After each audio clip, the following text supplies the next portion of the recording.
Basahin niya sa taas. I love my parents. Basa sa baba. I hate my parents. Asa ng mas magandang basahin? I love my parents. Yes, opo, naiintindihan kita. Bakit? Iniwan ka nila. Nasasaktan ka, wala si mama pag birthday mo. Kapag may honor ka, walang aakyat sa stage ninyo. Am I correct? Alam mo yan.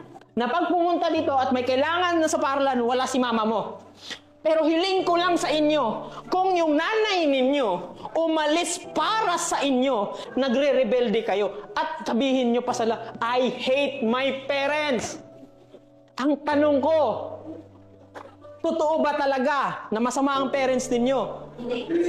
O isa sila sa mga parents na gumawa ng paraan para kahit papano maisalba yung future na meron kayo. It is because ayaw nila kahit papano na magaya kayo sa kanila. Na pag nag-apply, hindi nakatapos, hindi kayo basta-basta tatanggapin. At minsan, ipapahiya pa kayo kasi wala kayong diploma. At tandaan ninyo, mas masakit tingnan ng parents na nandyan siya sa tabi niya, nandyan kayo sa tabi, at kahit papano, ni ulam, tingnan nyo yung kaldero nyo, walang kanin. Pag nagtapos kayo, magkolehiyo kayo, hindi nila kayo kayang pag-aralin. Sa palagay ninyo, ano yung mararamdaman ng parents ninyo?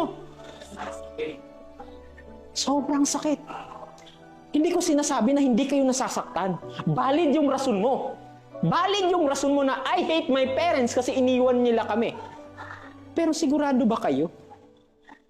Kasi magkaiba yung parents na walang kwenta na umalis sila pero hindi kayo sinusuportahan. Pero pag sinuportahan kayo ng parents ninyo, anong tawag doon? They are responsible parents. Maybe wala sila sa tabi ninyo. Maybe walang nanay na dumadating, pumupunta sa paaralan pag honor roll kayo. Maybe walang dumadalo sa birthday ninyo. Yan pa yung masakit.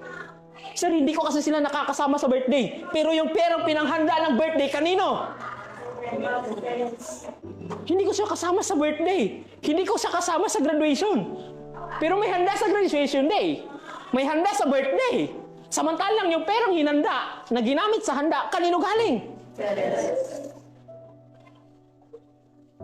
Sabihin nyo yung nanay nyo, yung tatay nyo na responsable, walang kwenta, if umalis sila at hindi na kayo sinusuportahan, hindi na kayo binalikan, hindi na kayo tinawagan, at hindi na sinasabi sa inyo, anak, huwag ka muna magjowa, magtapos ka muna. And that's a sign of irresponsible parents.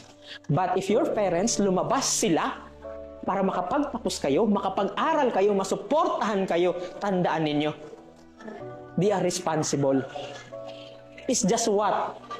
Ang akala mo kasi ikaw lang yung nahirapan. Ang akala mo lang kasi ikaw yung nasaktan. Opo, nasaktan ka. Pero ang tanong ko, di ba nung umalis yung nanay ninyo, sa airport kayo, halos maiyak-iyak yung nanay nyo nung iwan kayo. Tama ba?